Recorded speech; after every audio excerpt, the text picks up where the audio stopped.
los Estados Unidos parecen destinados por la providencia para plagar a la América de miserias a nombre de la libertad. Carta a Patrick Campbell, encargado de negocios de Inglaterra en Bogotá, Guayaquil, 5 de agosto de 1829. Al proclamar su independencia de Inglaterra el 4 de julio de 1776, la superficie de Estados Unidos abarcaba aproximadamente 160.000 kilómetros cuadrados. Menos de un siglo más tarde, en vísperas de la Guerra de Secesión, 1861, se acercaba a los 8 millones de kilómetros cuadrados, tocaba con sus límites ambos océanos y disputaba a los viejos imperios sus preeminencias y sus conquistas. Los mayores jirones territoriales fueron arrancados por el dolo, el engaño, las fuerzas de las armas o el veneno del ron a los naturales de la región. Solamente a México, Estados Unidos le arrebató 1,5 millones de kilómetros cuadrados de su territorio. Hoy en día, el imperio persiste en su actitud con el empleo de métodos más civilizados, como la guerra contra el terrorismo, después de la voladura, aún no muy clara, de las Torres Gemelas el 11 de septiembre de 2001. A un mes del atentado del 11 de septiembre, Estados Unidos ataca a Afganistán en la búsqueda de un antiguo colaborador suyo al servicio de la Agencia Central de Inteligencia, Osama Bin Laden, a quien acusa de ser uno de los autores intelectuales del atentado. Estados Unidos inició la cacería de Bin Laden con grandes bombardeos inapropiados, causando gran cantidad de bajas en la población civil, además de dejar al país destruido y desolado.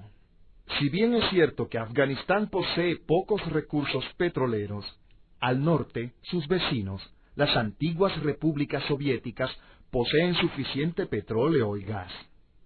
Luego de 3 años de misiones de búsqueda de Bin Laden, tras un inmenso bombardeo, más de 600 ciudadanos afganos fueron deportados, violándosele los más elementales derechos humanos. Marchas, paros, huelgas y bombardeo mediático marcaron los inicios de gigantesca conspiración que alcanzaría sus más elevadas cotas con el golpe de Estado del 11 de abril de 2002 y el paro petrolero de diciembre de ese mismo año, el cual se prolongó hasta el 2 de febrero de 2003.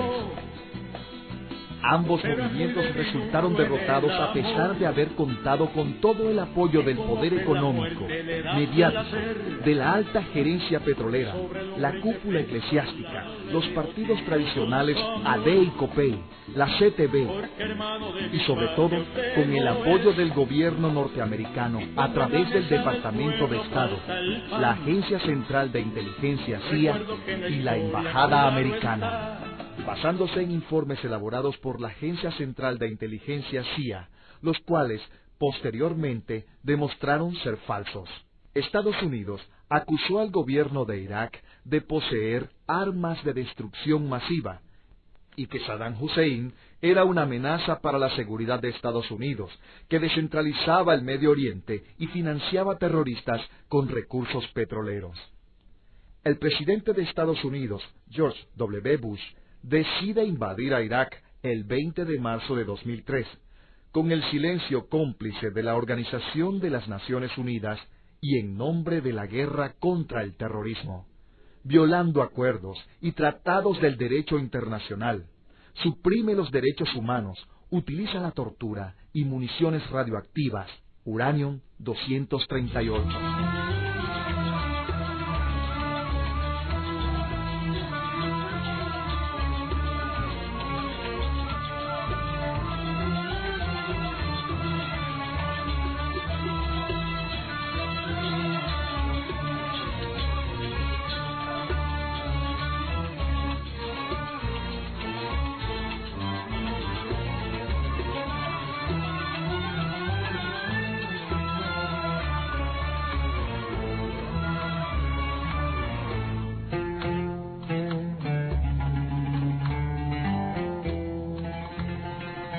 Hasta el momento, el número de ciudadanos iraquíes muertos supera los 600.000. Irak posee reservas de 112.500 millones de barriles de petróleo.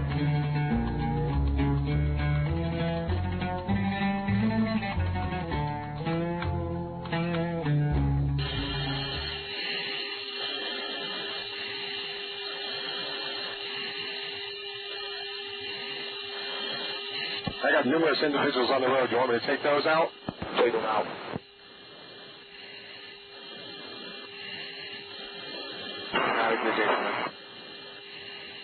Hey.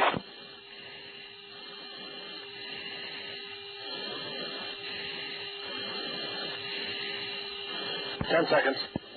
Roger.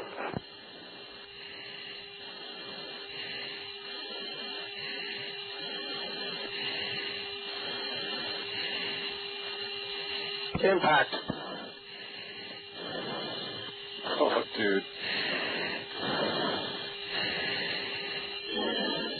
We're a compassionate country that cares about the loss of innocent life, and it grieves us when we see innocent life lost. However, we will defend ourselves. Cuando el mundo se entera que en una cárcel de Irak, Abu Ghraib, estaban torturando a cientos de prisioneros a los cuales el imperio llama combatientes enemigos, se divulga la noticia que en la base naval de Guantánamo, Cuba, pedazo de territorio usurpado por Estados Unidos, ha sido convertido en un antro de torturas donde cientos de personas, recogidas en cualquier parte del mundo, manteniéndolas por la fuerza ilegalmente secuestradas, son sometidas a sádicas y brutales torturas, violentando los principios, tratados y acuerdos del derecho internacional.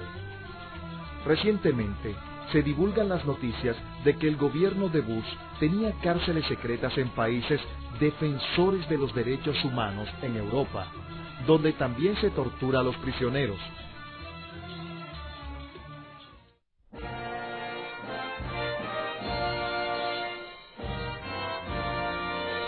El presidente estadounidense George W. Bush, con el mayor cinismo, pretende enarbolar las banderas de la cruzada contra el terrorismo, a la vez que brinda protección y refugio al terrorista internacional Luis Posada Carriles, responsable de la voladura del avión cubano con 73 pasajeros a bordo y otros actos terroristas, que incluyen la colocación de artefactos explosivos y el asesinato por encargo. Actualmente se encuentra detenido en Estados Unidos y solo es procesado administrativamente por una violación migratoria.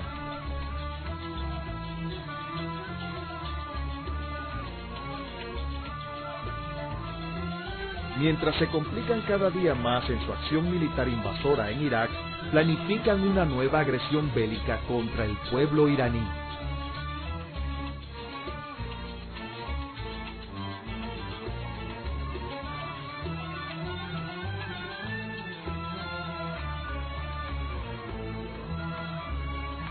Ante el anuncio del presidente iraní Mahmoud Ahmadinejad de que su país había producido uranio enriquecido y que lo usará para generar energía, la administración Bush ha solicitado a la Organización de las Naciones Unidas, ONU, adoptar una resolución que incluya una intervención militar. Estados Unidos presenta el conflicto por el programa nuclear de Irán como un asunto de seguridad nacional. Argumentos similares a los que se pusieron en marcha los meses previos a la ocupación militar de Irak. Actualmente, dos portaaviones norteamericanos, el Dwight Eisenhower y el John Stennis, adscritos a la Quinta Flota, se encuentran en el Mar Arábigo. La realidad del conflicto no es la posesión de armas nucleares, sino las grandes riquezas en petróleo y gas que yacen bajo el suelo iraní, así como el dominio geográfico de un territorio que consolidaría la presencia norteamericana en el Medio Oriente. El 65% de las reservas petroleras a nivel mundial se encuentran en el Golfo Pérsico.